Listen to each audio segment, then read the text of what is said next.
Na aula de hoje, então, nós vamos ver circuitos combinatórios. São circuitos que trabalham com bits. E a principal coisa que a gente tem para saber sobre bits é o seguinte, que bits não significam nada. Você tem lá um monte de uns e de zeros que, se não tiver um código para sua interpretação, você não sabe o que eles querem dizer.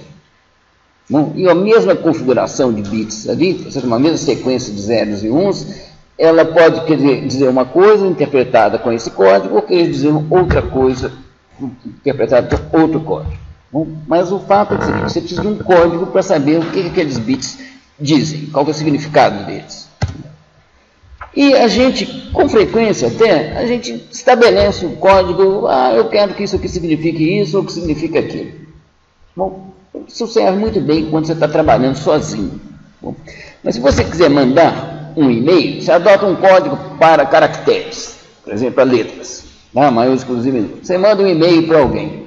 Se você vai mandar bits, tá bom? Do lado de lá, gente, quem receber o seu e-mail vai querer ler o seu e-mail. Se ele tiver uma outra combinação para esses bits, ele não vai conseguir ler.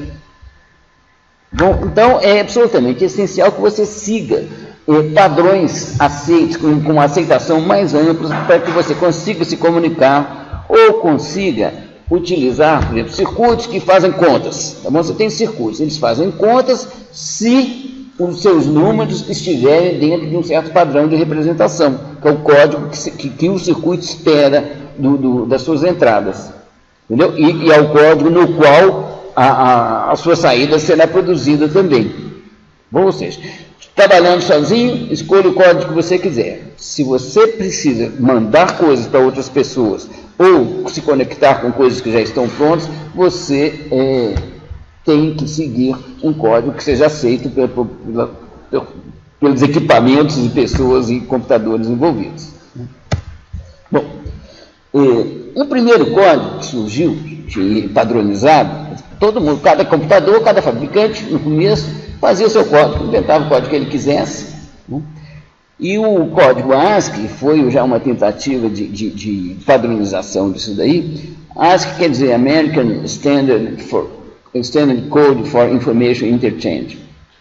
Então, desde 1963, que o pessoal sentiu necessidade de ter um código para comunicação com humanos.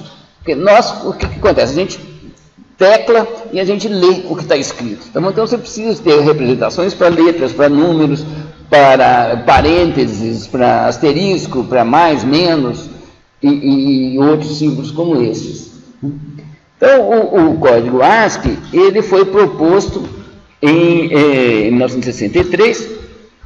Então, vocês vejam aqui que ele tem códigos para os algarismos, tá? De 0 a 9, para as letras de A a Z, maiúsculas e minúsculas. Ele tem um código para espaço, porque o espaço em branco precisa de um código também. Para parênteses, fecha parênteses, mais asterisco, como eu disse. E alguns outros aqui que a gente chama de códigos de controle, isso aqui são não imprimíveis. Isso era o seguinte, a ideia é que através desses caracteres você comandasse uma coisa desse tipo aqui, que era um teletipo. Essa foto aqui tem um PDP-11 aqui, quem está aqui são o Rich e o Thompson, que são dois dos criadores do Unix, que certamente foi o sistema operacional mais influente que já houve na história da computação. Certo? O Unix é a base do Windows, do Linux, o Linux é o Unix, tá? Do Android, do iOS, de todos os sistemas operacionais correntes hoje em dia, exceto alguns experimentais, e o Unix está na base. Então, isso aqui só para dizer que a coisa funcionava assim, gente. Aqui já teve, na universidade já teve um PDP-11, e eu já programei num ambiente muito parecido com esse mesmo aqui. Tá bom? Então, você tinha aqui o seu teletipo, também que é uma máquina de escrever, que também está ligado, pode ser também comandado pelo computador. Então, na hora que você quer entrar com algum dado, não tinha display, não tinha um monitor. Tá bom? Tinha isso aqui. Então, na hora que você, com o papel, tá bom? Na hora que você queria falar alguma coisa com o computador, você digitava no teclado. Na hora que o computador queria falar alguma coisa com você, ele comandava o teletipo para o teletipo imprimir o que ele queria. Então, essa e a primeira ideia do ASCII. Se você trocasse o fabricante de teletipo E se ele tivesse um código diferente, o que ia acontecer? Você tinha que mudar seu programa inteirinho para ele imprimir a mesma coisa. E aí, a partir desse tipo de coisa que foi surgindo a clara necessidade de uma padronização. Então, o ASCII foi o primeiro desses códigos. Então, ele usava 7 bits. 7 bits, você tem 2 elevado a 7 combinações. Então, dá 128 possibilidades. O que serve para letras maiúsculas e minúsculas, para alguns caracteres, tá bom? Mas não cabia no código cedilhas, atil, acentos e coisas parecidas. Então, foi proposto o ASCII estendido com 8 bits, que permitia esses caracteres, ou seja, você dobrava o número de combinações possíveis. E hoje em dia, o código vigente para textos, para comunicação de texto, é um chamado Unicode, que ele é amplo o suficiente para representar todos os caracteres possíveis em japonês, árabe, cirílico, coreano, qualquer coisa. Línguas vivas e mortas, tá bom, gente? Todas têm representação no Unicode. Ele é um código muito inteligente, sabe? Ele é feito para ser compatível com o passado, certo? Porque o ASCII até hoje está aí, tá bom? Mas por que o ASCII não atrapalha? É porque o Unicode ele pode ser de 1 byte, né, de 8 bits, 2 bytes, 3 bytes ou 4 bytes. Quando ele é de 1 byte só, o bit mais significativo, o bit 8, ele é sempre 0. Os 7 bits restantes são igualzinho ao ASCII. Então, ele ficou compatível com toda a herança que existia de programas e arquivos codificados em ASCII. Mas se esse byte fosse 1, significaria que ele estava codificado, o caractere estaria codificado em 2 bytes. Desses 2 bytes, tem mais um bit lá, que se ele tiver em 1, significa que está codificado em 3 bytes, se não em 4 bytes. Tá bom? Com 4 bytes, ele dá 2 elevado a 32 combinações. Até hoje ninguém reclamou. Então, dá para chinês, para qualquer coisa, todos os ideogramas chineses, tudo. Certo? Cabe no Unicode. Muito bem. Então, isso é para representação textual. Mas computadores também fazem contas. Então, você poderia, e usa-se, tá certo? O código ASCII para representar números. Então, aqui está com ASCII estendido, com 8 bits cada um. Então, você tem a representação em ASCII de 1, que é isso daqui, a de 2 é esse daqui, e a de 3 é esse daqui. Bom, soma aqui, dão 24 bits, tá certo? 3 conjuntos de 8 bits. Ele é bom para quê, gente? Para que você leia números impressos pelo computador, para que você comunique números que você vai colocar um organismo de cada vez. Mas na hora de fazer contas, ele não é bom, não. Certo? Tem outras codificações mais adequadas, que é o que eu vou colocar aqui agora. A principal delas é essa daqui. Se interpretar um número como um número binário sem sinal. É a notação posicional, essa mesma que a gente utiliza, só que a gente utiliza como base 10, você ter essa mesma notação posicional com base 2. Então, 1, 1, 1, 0, 1, 1, bom, é isso daqui. 1 vezes 2 é 0, mais 1 vezes 2 é 1, mais 0 vezes 2 é 2, etc, etc, até 1 vezes 2 é 6. Aqui. Bom, da mesma forma que 123 é o quê? 3 vezes 10 elevado a 0, mais 2 vezes 10 elevado a 1 e 1 vezes 10 elevado a 2. Bom, é a notação posicional tal como a gente utiliza, só que com base 2. Bom, nós vamos ver que isso aqui é uma vantagem clara para a gente fazer somas. Certo? Em ASCII, se fazer uma soma não é trivial. Bom, não é óbvio. Tá? Aqui nós vamos ver que vai ser muito melhor. Bom, então vocês vão ter que de vez em quando converter números de decimal para binário. Vou ensinar para vocês aqui um método que ele é muito simples, certo? E prático para números pequenos. A primeira coisa que você faz é construir uma tabela de potências de 2 como essa daqui. A maior potência de 2, o maior número que você quer converter não pode ser maior que a maior potência de 2. Tá? Senão você precisa de uma tabela maior. Mas, digamos que eu tenha essa tabela aqui, tá vendo? Aqui é 2 elevado a 0, aqui é 2 elevado a 5, aqui é 2 elevado a 7. Digamos que eu queira converter o 123 para binário. Para isso, eu preciso de quê? Eu preciso de escrever 123 como uma soma de potências de 2. Então, como que eu faço? Eu começo desse problema aqui, desse tamanho. Eu preciso escrever 123 como potência de 2. Então, eu procuro aqui qual que é a maior potência de 2 que não supere 123. Bom, no caso aqui é 64. Bom, então, eu vou reescrever 123 como 123 igual a 64, que é uma potência de 2, mais a diferença entre 123 e 64, mais 123 menos 64, que dá 59. Bom, então, resolvi uma parte do problema, né? Diminuir o tamanho do número que eu preciso representar como binário, tá bom? Esse daqui, essa parcela aqui já é fácil de representar, tá bom? Ela é um bit numa posição adequada aqui, tá bom? Na posição 6, tá? Então, agora eu tenho que ver como é que eu represento 59. Bom, como eu transformo isso aqui numa soma de potências de 2. O que eu faço? Procuro aqui a maior que não supere, bom, que é, no caso aqui, 32, porque 64 já supera. Então, eu vou escrever 59 como 32 mais 27. Bom, repare aqui, eu tinha 123. Escrevi 123 como 64 mais 59. Agora, com esse passo, eu estou escrevendo 123 como 64 mais 32 mais 27. Aí eu continuo com esse problema aqui, só que é um número bem menor. Bom, para eu transformar em uma soma de potências de 2. O que eu faço? Procuro aqui, 16, tá bom? A maior potência de 2 que não supera. Então, eu vou escrever 27 como 16 mais 11.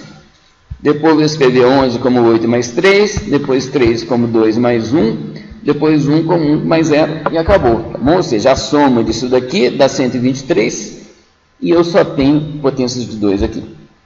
Essa é uma forma simples de você converter um número de decimal para binário. Bom, agora a gente precisa também de representar números negativos. Nós representamos números negativos, como menos 127 que está aqui, fazendo o que? A gente põe um tracinho antes dos algarismos. Bom, acontece que dentro de um computador nós só temos bits. Então a gente tem que dar um jeito de representar números negativos usando só bits, não tem nada de tracinho não.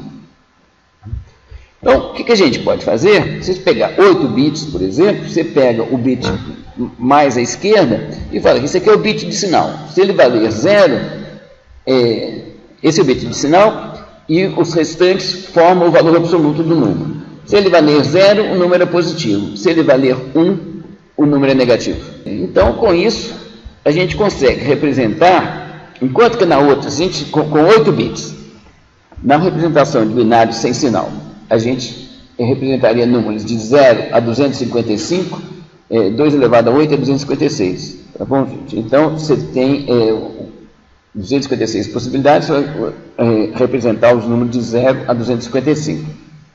Tá? Isso é um jeito, essa é a binário sem sinal. Com essa daqui, de sinal e magnitude, você vai representar números entre menos 127 e mais 127. Bom, e você vai ter menos 0 e mais 0, tá bom? Isso aqui é menos 0 e mais 0.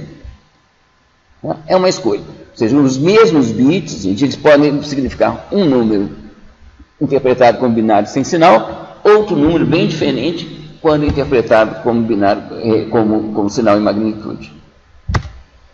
Bom, um outro jeito de representar números negativos é você simplesmente fazer um deslocamento.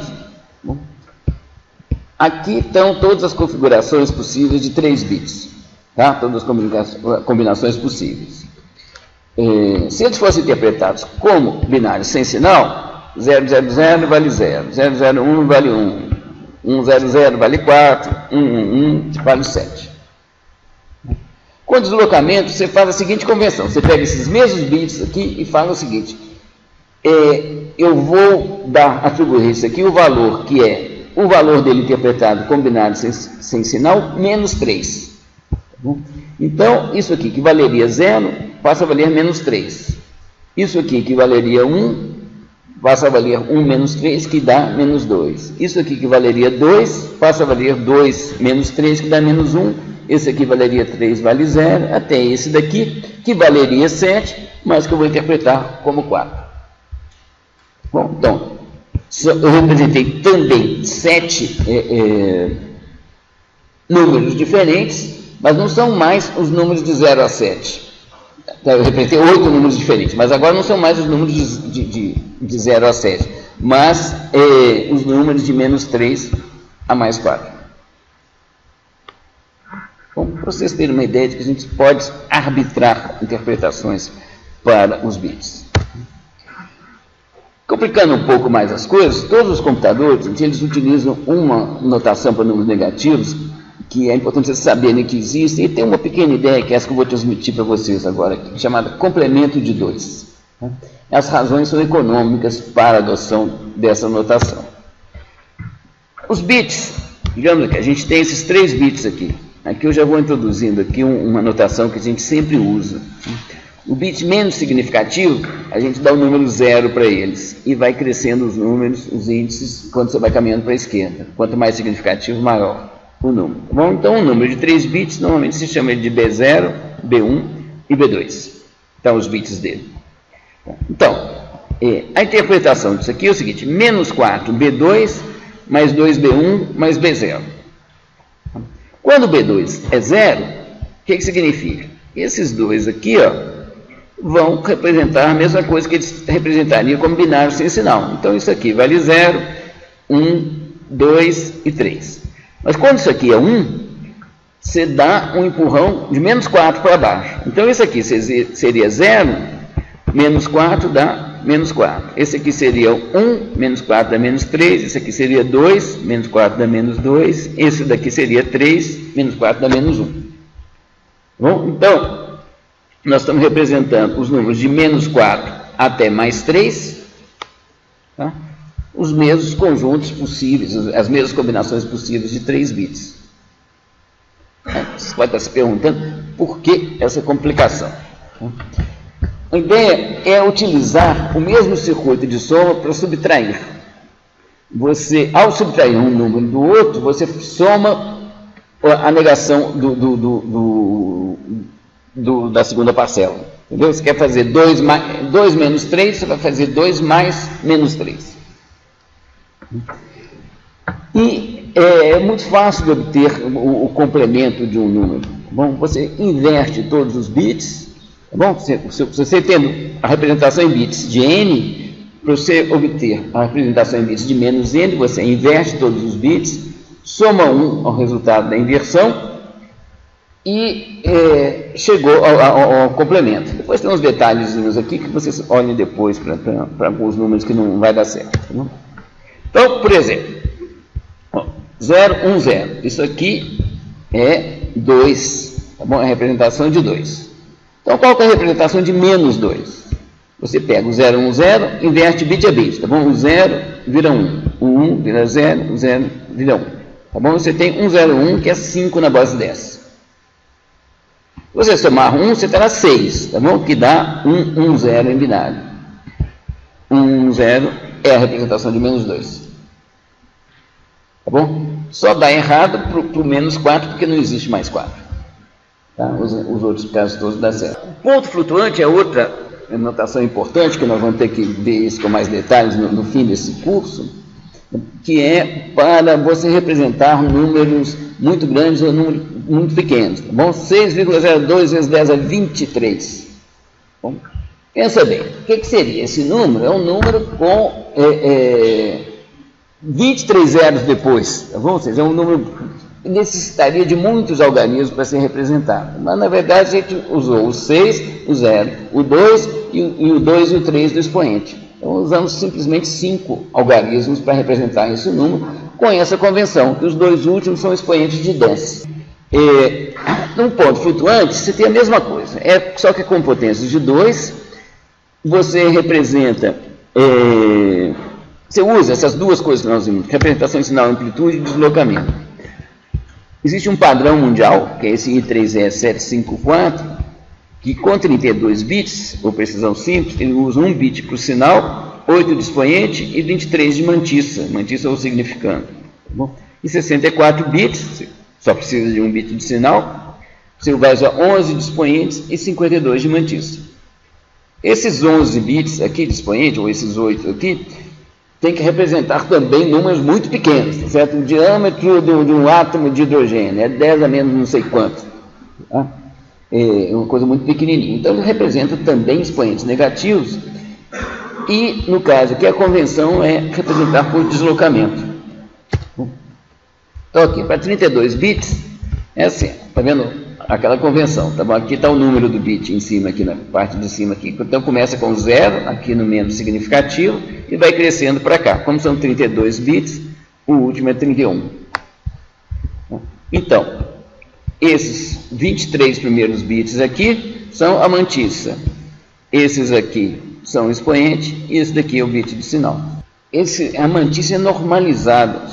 Normalizado quer dizer o seguinte: esses três números aqui são iguais, têm o mesmo valor. Tá bom? 6,02 vezes 10 a 23, ou 602 vezes 10 a 21, tá bom? Você arredou a vírgula 2 posições para cá e diminuiu 2 no expoente. Aqui a gente arredou a vírgula 3 posições para a esquerda, tá bom? E aumentamos 3 no expoente. Tá? Isso aqui representa o mesmo número. Qual que a gente está acostumado? Com essa daqui, que é a forma normalizada. Ela tem um único algarismo diferente de zero antes da vírgula. Bom, quando a gente está trabalhando em binário, qual que é o único algarismo diferente de zero? 1. Tá bom? Só tem 1. Tá bom? Então a gente nem precisa representar o 1. A gente economiza esse bit. Então, olha aqui. Vamos ver aqui como é que a gente interpreta esse número que está aqui. Tá bom? Esse tantão de zeros e uns aqui. Tá? Primeiro, esse aqui é um número positivo, porque o sinal é zero. Agora, o expoente. O expoente é representado com deslocamento. Entendeu? Se você considerasse como binário sem sinal, ele seria 159. Mas eu estou dando um deslocamento de 127, então, na verdade, aqui é 32, o expoente. Bom, aqui, então, é um número fracionário. Tem um que fica escondido aqui nessa linhazinha, né? Aquele 1 implícito, é 1, 1, 0, 1, isso aqui, tudo isso que está aqui. Tá bom? Então, 0,324. O que quer dizer isso? 3 vezes 10 a menos 1, mais 2 vezes 10 a menos 2, mais 4 vezes 10 a menos 3.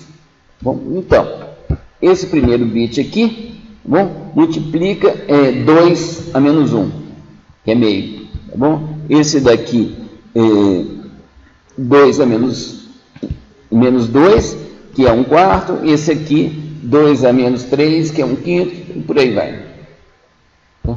2 a menos 3, que é 1/5, não, 2 a menos 3. Tá? Então, se você somar isso daqui, ó, o 1 que está escondido aqui com esses três valores aqui, vai dar 1,65625. E esse aqui é o valor efetivo que está representado aqui, que é 1, esse aqui, tá bom? Esse que está aqui, multiplicado por 2 elevado a 32, que é o que está aqui no expoente. Você tem ainda algumas convenções, nem sempre a gente utiliza essa forma aqui para entender o que é não. Quando todos os bits são iguais a 1 ou todos os bits são iguais a 0 no expoente, você tem interpretações especiais. Por exemplo, o 0, você tem expoente e mantissa iguais a 0. Quando você tem expoentes com todos os bits iguais a 1, você tem algumas outras configurações de bits lá, que você pode representar um negócio que não é not a number. Se você tem um circuito que ele faz divisões, se você manda ele dividir por 0, ele entrega como resultado para você a configuração de bits no not a number. Tá? E em alguns outros casos, ou seja, quando não está definido, a resposta é not a number, que é simplesmente uma configuração desses 32 ou 64 bits do ponto flutuante que você estiver utilizando. E você tem representações também para mais infinito e para menos infinito. O que quer dizer isso? Também é uma configuração lá, especial, tá bom? Mas uma configuração que foi escolhida para representar mais infinito. Quais são as propriedades? Daí você tem um circuito que faz somas, por exemplo, se ele somar mais infinito com 10, o resultado é mais infinito. Se ele comparar mais infinito com qualquer número que não seja o próprio mais infinito, o mais infinito é maior do que aquilo. Tá bom? São coisas desse tipo, assim, que são úteis para uma série de algoritmos que nós veremos aqui para frente.